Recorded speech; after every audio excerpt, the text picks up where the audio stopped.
The vast expanse of modern-day Russia wasn't always a unified entity. Its story begins with scattered tribes. These were the Eastern Slavs, ancestors of modern Russians, Ukrainians, and Belarusians.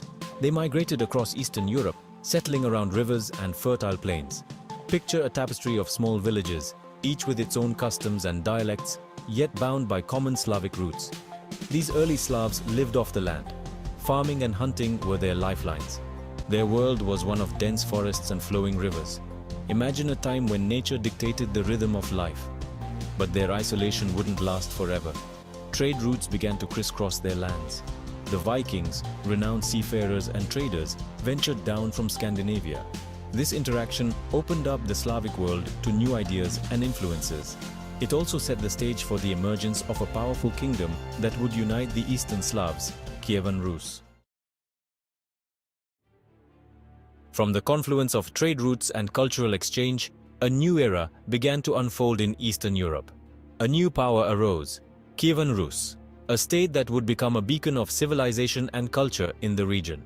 Centered on the city of Kiev, this state flourished between the 9th and 13th centuries, becoming a hub of political, economic, and cultural activity. It became a major East European power, connecting Scandinavia and Byzantium through trade, facilitating the exchange of goods, ideas, and traditions. The story of Kievan Rus is inseparable from the legend of Rurik, a figure whose legacy would shape the future of the region.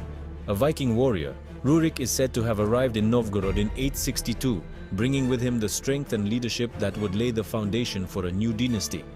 He and his descendants expanded their rule south, eventually establishing Kiev as their capital, a city that would become the heart of Kievan Rus. Thus began the Rurikid dynasty, a lineage that would rule over various East Slavic states for centuries to come, leaving an indelible mark on the history of the region. The adoption of Christianity by Prince Vladimir the Great in 988 was a pivotal moment for Kievan Rus, marking a significant shift in its cultural and religious landscape. This decision aligned the nascent state with the Byzantine Empire, opening the doors to a wealth of cultural and religious influences. It also introduced a new faith that would profoundly shape Russian culture, art, and architecture, embedding Orthodox Christianity deeply into the fabric of society. Kievan Rus became a melting pot of cultures where diverse traditions and customs intermingled, creating a rich tapestry of cultural heritage. Byzantine art and architecture blended with Slavic traditions, resulting in unique and enduring cultural expressions that can still be seen today. The Cyrillic alphabet, developed by Byzantine missionaries, became the foundation of the Russian language, facilitating literacy and learning across the region. This period laid the groundwork for a distinct Russian identity, one deeply intertwined with its Orthodox Christian faith, and set the stage for the future development of the Russian state. The chronicles of Kievan Rus are filled with tales of heroism, conquest, and cultural achievements, painting a vivid picture of a society that was both dynamic and resilient. From bustling markets to grand religious ceremonies, the daily life in Kievan Rus was a blend of the sacred and the secular, reflecting the diverse influences that shaped its development. The fortresses and battlegrounds of Kievan Rus stand as silent witnesses to the many conflicts and alliances that defined its history, each stone telling a story of struggle and triumph. The rulers of Kievan Rus, with their vision and leadership, navigated the complexities of governance, forging a state that would leave a lasting legacy on the Eastern Slavs and beyond.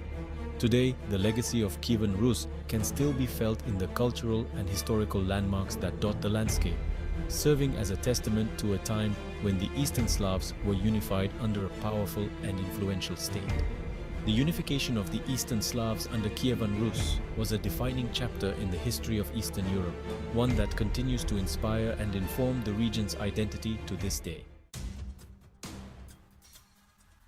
The rise of the Mongol Empire in the 13th century was a transformative event in world history. It cast a long shadow over much of Eurasia, reshaping the political and cultural landscape of the continent. Led by the formidable Genghis Khan and his successors, the Mongols swept across the continent with unparalleled speed and ferocity, leaving a trail of conquered cities and empires in their wake. Their military prowess and strategic acumen were unmatched, and their conquests were both brutal and transformative. Kievan Rus, a powerful and influential state in Eastern Europe, was not spared from this onslaught. The Mongol invasion brought about a period of profound upheaval and change. In 1240, the Mongol hordes sacked Kiev, the heart of Kievan Rus, shattering the unity of the once powerful state. The city, which had been a center of culture and commerce, was left in ruins, and its people were subjected to the harsh rule of their new overlords. The Mongol conquest, known as the Mongol yoke, had a profound and lasting impact on the course of Russian history. It was a period marked by subjugation and tribute, but also by significant cultural and political changes. The Mongols, though fierce warriors, were pragmatic rulers. They understood the importance of stability and order in maintaining their vast empire. Rather than directly governing their conquered territories, they preferred to extract tribute from their subjects. This system of indirect rule allowed them to maintain control with minimal administrative overhead. This system allowed for the emergence of powerful local rulers who collected taxes and maintained order on behalf of the Mongols. These local rulers or princes played a crucial role in the administration of the Mongol Empire's vast territories. Among these rising principalities, the Grand Duchy of Moscow emerged as a dominant force. Initially a small and relatively insignificant trading post, Moscow's strategic location and shrewd leadership allowed it to consolidate power and influence. Moscow's rise was facilitated by its advantageous position along key trade routes, which brought wealth and resources to the city. The early Muscovite rulers were adept at leveraging these advantages to strengthen their position. The Muscovite princes cleverly navigated the complex web of Mongol politics, gradually expanding their territory and influence. They were skilled diplomats and strategists, adept at playing the various Mongol factions against each other to their own benefit. The rise of Moscow was slow and deliberate, a testament to the cunning and ambition of its rulers. Over time, they managed to consolidate their power and expand their territory, laying the foundations for a new Russian state. The Muscovite rulers were not only cunning, but also highly ambitious. They skillfully played rival Mongol factions against each other, all the while consolidating their own power base. Their diplomatic acumen and strategic alliances were key to their success. By exploiting the rivalries and divisions within the Mongol Empire, the Muscovite princes were able to gradually increase their autonomy and power. They forged strategic alliances and treaties that furthered their interests and strengthened their position. By the late 15th century, Moscow had emerged as the dominant power in the former lands of Kievan Rus. The city was ready to cast off the shackles of Mongol rule and forge a new destiny for itself.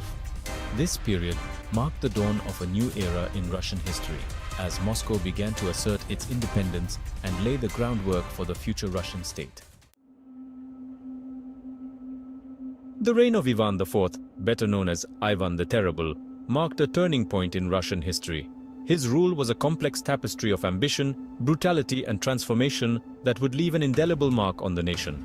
Crowned Tsar in 1547, Ivan inherited a realm still grappling with the legacy of Mongol rule. The Mongol yoke had left Russia fragmented and weakened, and Ivan saw it as his mission to unify and strengthen his domain. He was a complex figure, a ruthless tyrant and a visionary leader who would forever alter the course of Russia's destiny. His dual nature made him both feared and respected, a man capable of great reforms and unspeakable cruelty. Ivan's early reign was marked by ambitious reforms and military expansion. He sought to modernize the Russian state, implementing changes that would centralize his power and reduce the influence of the nobility.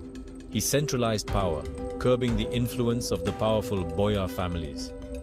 The boyars, who had long held sway over the Russian lands, found their power diminished as Ivan sought to bring all authority under the Tsar's control.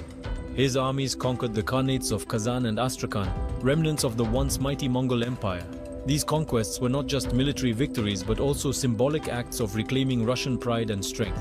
These victories expanded Russia's borders eastward, bringing vast new territories under Moscow's control.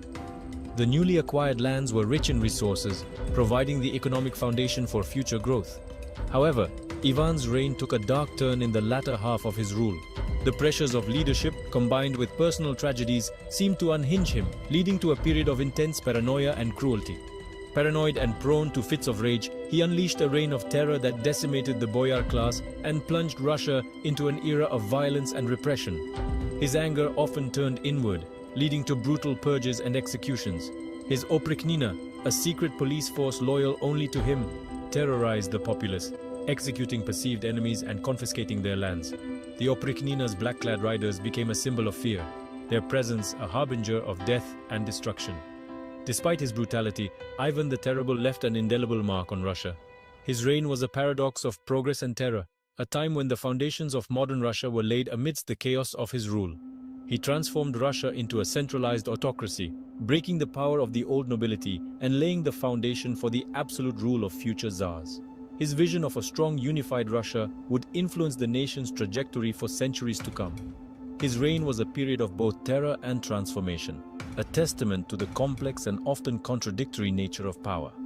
Ivan the Terrible's legacy is a reminder of the thin line between visionary leadership and tyrannical rule, a line he often crossed with devastating consequences. Today, Ivan the Terrible remains a controversial figure in Russian history.